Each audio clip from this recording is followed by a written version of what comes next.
Kung may isang commercial sa kasaysayan ng Pilipinas na kahit ilang dekada na ang lumipas, kahit nagbago na ang mundo, kahit lumaki na ang mga batang nanood noon, ay nananatili sa puso ng bawat Pilipino. Ito yon, ang McDonald's commercial noong 2001, kung saan ang isang lolo na may problema sa memorya ay paulit-ulit na tinatawag ang kanyang apo na Gina, kahit ang tunay na pangalan ng apo ay Karen. At sa dulo, nang ibahagi ng lolo ang kanyang burger at sabihin ang mga salitang para kay Karen at para kay Gina, umiyak ang buong Pilipinas. Pero narito ang bagay na hindi alam ng karamihan. Ang batang Karen sa commercial na iyon ay hindi lang isang child actress na nag-perform ng maganda. Dahil ang batang Karen, ang batang naging simbolo ng pagmamahal ng isang lolo sa kanyang apo, ay naging isang ganap na artista, isang fighter, isang babaeng hindi natakot na maging siya, kahit hindi lagi siya tinatanggap ng lahat. At ang lolo sa commercial, ang aktor na nagbigay ng buhay sa isa sa mga pinaka-iconic na eksena sa kasaysayan ng Philippine advertising, ay may kwento rin na hindi mo pa naririnig. Ngayon, sasabihin ko sa iyo ang buong kwento. Simulan natin sa commercial mismo. Noong 2001, ang Hemisphere Leo Burnett, isang advertising agency, ay gumawa ng isang TV commercial para sa kanilang kliyenteng McDonald's. Ang commercial ay 40 segundo lang. Walang special effects, walang malaking production value.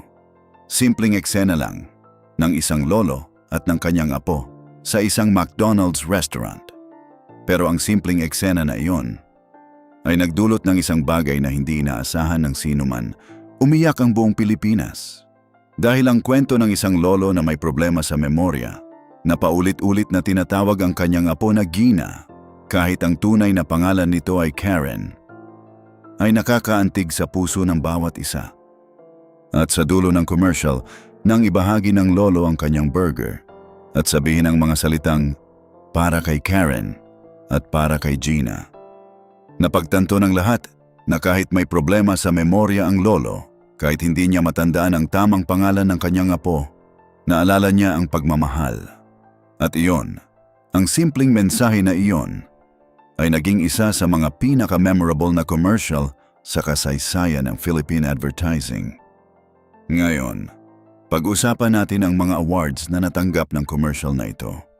Noong 2002, ang McDonald's commercial ay nanalo ng PILAC Award mula sa 4 na A's Philippines bilang isa sa mga top 25 classic ads mula sa nakaraang 50 taon. Sa First Kidlat Ads of the Decade na ipinakita ng Creative Guild of the Philippines noong 2010, ang commercial ay pinili bilang Ad of the Year mula 1999 hanggang 2010.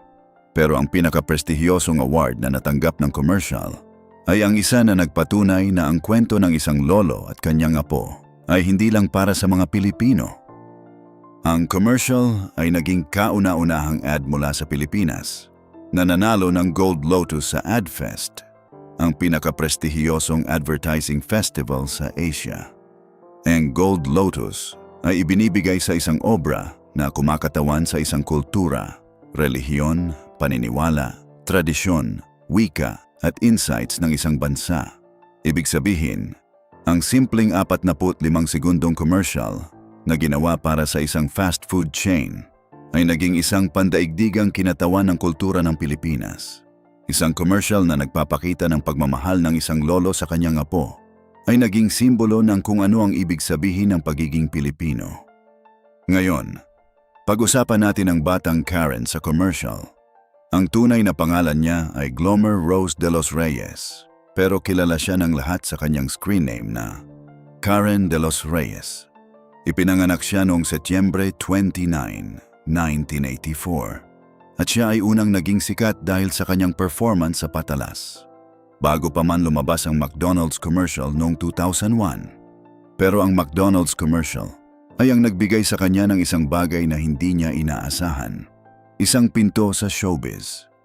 Dahil pagkatapos ng commercial, ang pinto ng Eat Bulaga ay nabuksan para sa kanya. At mula noon, ang karera ni Karen de los Reyes ay nagsimulang lumago. Mula 2002 hanggang 2004, si Karen ay naging bahagi ng cast ng GMA7's Click, kung saan siya ay gumanap ng papel ni Weng. Mula 2004 hanggang 2005, siya ay naging bahagi ng cast ng Mulawin ng Kapuso Network, kung saan siya ay gumanap ng papel ni Savannah na karaniwang isang villain. At ang papel na ito, ang papel ni Savannah, ay naging isa sa kanyang pinaka-notable na papel. Pagkatapos ng Mulawin, si Karen De Los Reyes ay patuloy na lumabas sa iba't ibang GMA7 shows at pelikula. Nakita siya sa Darna, sa Codename Acero noong 2008, at sa remake ng Stairway to Heaven noong 2009. Pero ang isa sa kanyang pinaka-notable na television programs, bukod sa McDonald's commercial, ay ang kanyang pagsali sa Survivor Philippines noong 2010. At doon, sa Survivor Philippines, ang tunay na pagkatao ni Karen De Los Reyes ay lumabas. Maraming tao ang nagsabing siya ay taray. Maraming tao ang nagsabing siya ay suplada. At ang kanyang mga kasama sa show ay binansagan siya ng Taray Queen. Pero para kay Karen, ang pagiging taray ay hindi ang tamang salita. Sinabi niya, para sa iba, kapag ikaw ay matapang o tapat, iniisip nila na ikaw ay taray. Ang boses mo ay tumatangkad, taray ka na agad. Hindi naman ganoon. Sinabi niya na hindi siya magsasalita kung walang kabuluhan ang kanyang sasabihin. At iyon, ang katapatan na iyon, ang lakas ng loob na iyon, ay naging trademark ni Karen De Los Reyes sa loob at labas ng kamera. Ngayon, pag-usapan natin ang isa sa mga pinaka-memorable na kontrobersya ni Karen, ang kanyang away kay Bubay. Noong 2012, si Karen ay isa sa mga co-hosts ng Extra Challenge, kasama si Marian Rivera at si Bubay. At doon, sa harap ng kamera, nagkaroon ng tensyon sa pagitan nina Karen at Bubay. Ayon kay Bubay, sa isang episode ng Boy Abunda's show, sinabi niya na siya at si Karen ay nagkaroon ng fling sa Survivor Philippines.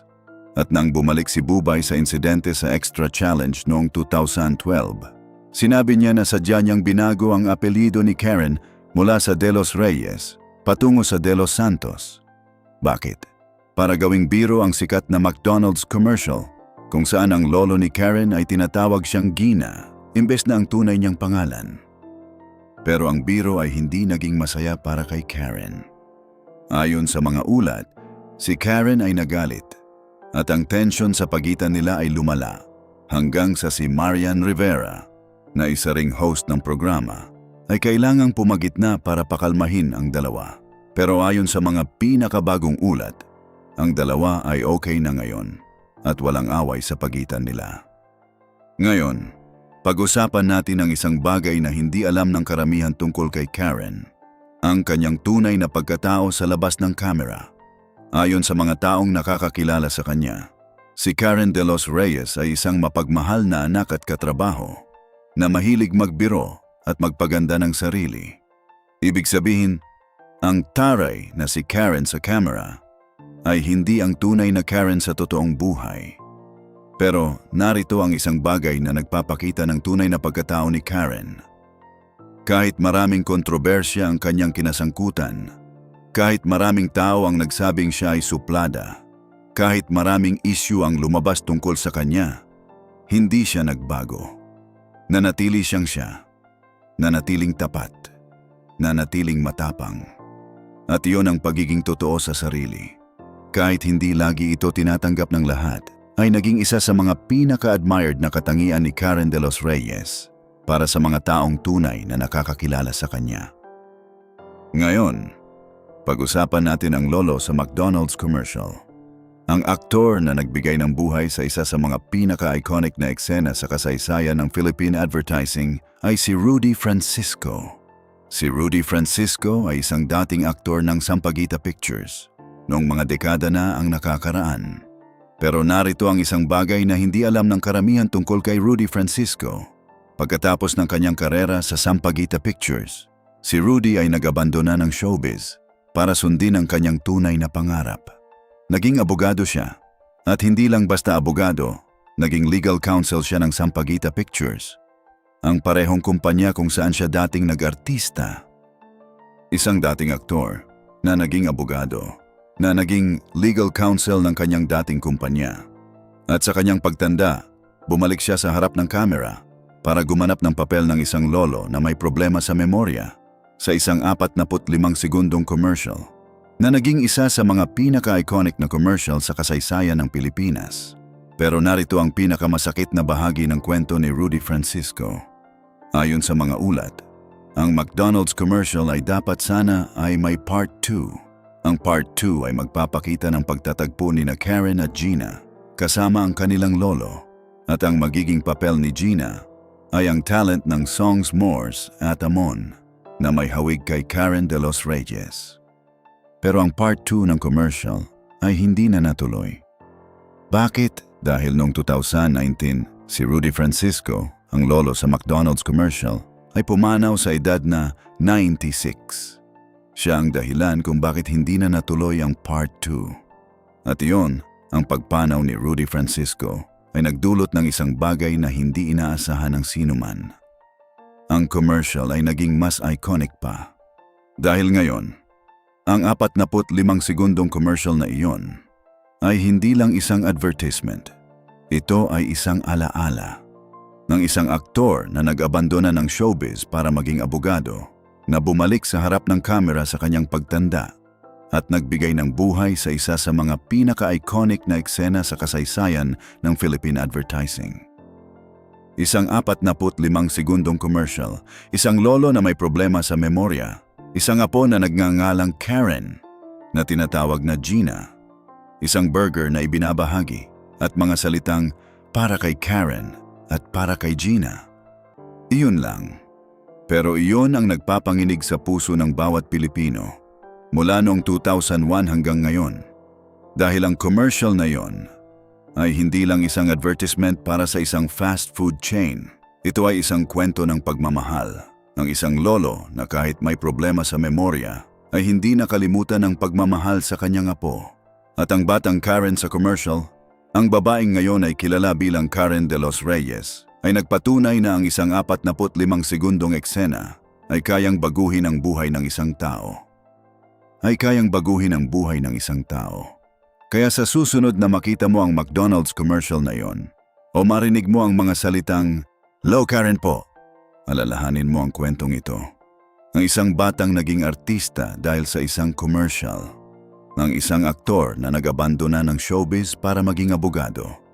At ng isang 45 segundong eksena na naging simbolo ng pagmamahal ng buong Pilipinas. Iyon ang tunay na kwento ng McDonald's commercial. Iyon ang tunay na kwento ni Karen de los Reyes at ng kanyang lolo. Naalala mo pa ba ang McDonald's commercial na ito? Napaiyak ka ba noon? I-comment mo sa baba. At huwag kalimutang mag-subscribe para lagi kang updated sa aming mga kwento. Salamat sa panood.